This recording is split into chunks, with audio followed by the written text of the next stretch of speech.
এই কুকুরদের একটা জগৎ আছে।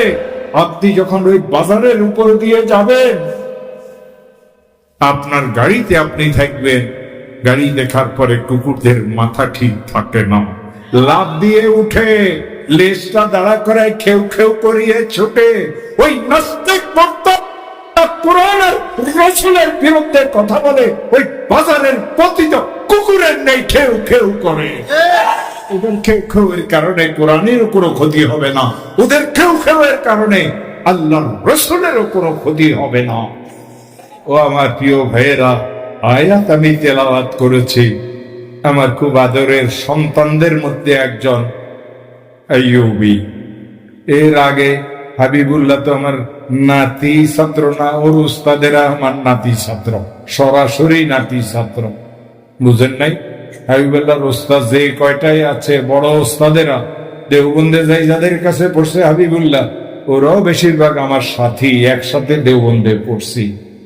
এবার আইয়ুবী, ও তো আমার নাতির মতো, আমাকে বাবা বাবা ডাকে। এরা সবাই অনেক বয়স হয়েছে আমার, ওয়াজ করতে বসাই দিলে খুব পারি, কিন্তু ল্যাংড়া মানুষ, এখান থেকে গাড়ি পর্যন্ত যাইতে পারি না। দুইজনে টানিয়ে টানিয়ে হেঁসায়া ল্যাংড়া গরুকে যেভাবে নিতে হয় আমাকেও সেইভাবে নিতে হয়। ও আমার প্রিয় ভাইয়েরা, এই দেশের বুড়া যে কয়জন মাওলানা সাহেবেরা আছে বেশিরভাগ আমার ছাত্র। উজানি পীর সাহেব আছে, ও তো আমার 18 বছর পরে মাওলানা হয়েছে। আবিজির ছেলে আতাউল্লাহ শাহ আছে, ও তো আমার 14 বছর পরে মাওলানা হয়েছে। চরমনাইর ফয়জুল করিম, রিজাউল করিম আছে, ওরা তো আমার নাতি, সরাসরি নাতি ছাত্র। ওদের উস্তাদেরা 49 বছর আগে আমি ওমর ফারুকের কাছে সন্দীপ মাদ্রাসাতে পড়েছে। আমি কথা বলতে পারি, বুখারী শরীফ আল্লাহর রহমতে পড়াইতে পারি, কিন্তু অচল মানুষ। ও আমার প্রিয় ভাইয়েরা, আজ সারা দেশের লোকের আমাদেরকে সম্মান করে। এই দেশের যেই কয়জন বুড়ো আলেম আছে, সাথীরা কেউ নাই। নুর হোসেন কাসিমে কবরে চলে গেছে, একসাথে দেওবন্দে পড়েছিলাম। ও আমার প্রিয় ভাইয়েরা, গোলাম মুস্তফা সাহেব টাঙ্গাইলের বানুর কাছে শুয়ে রয়েছেন, একসাথে দেওবন্দে পড়েছিলাম। জুনাইদ বাবুনগরী 2 বছর পরেও মাওলানা হয়েছে, এও কবরে চলে গেছে। মৌলানা নুর ইসলাম জিহাদি 3 বছর পরে আমার মাওলানা হয়েছে, ও কবরে চলে গেছে। সাথীরা কেউ নাই, সবাই কবরে চলে গেছে। তারপরও আজ আমাদেরকে সত্য কথা বলতে হয় ওই নাস্তিক মুরতাদদের বিরুদ্ধে।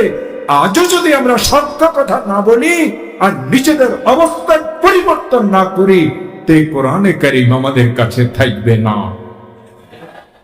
এই কোরআনকে দুনিয়াতে রাখার জন্য, ও রাসূলের ইজ্জত আর হরমতকে রক্ষা করার জন্য নিশ্চিত আমাদেরকে এই জালিমদের বিরুদ্ধে এক আর নেক হওয়া লাগবে। এই আইয়ুবী তো কেউ কামড় দেয় না। এ গাদার গাদা, ওকে জেলে কেন দিছ?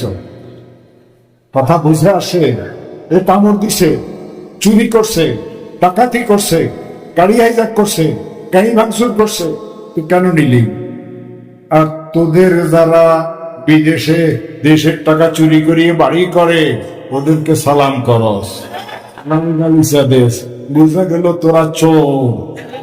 তুই চুরি করবি আমি বলতে পারুম না, বলাটাই যদি আমার দোষ হইলো, তো তোর মতো চোরের বিরুদ্ধে ওয়াজ করার আমি দরকার মনে করি না, কারণ তোর রক্তের মধ্যেই চুরি ঢুকে গেছে।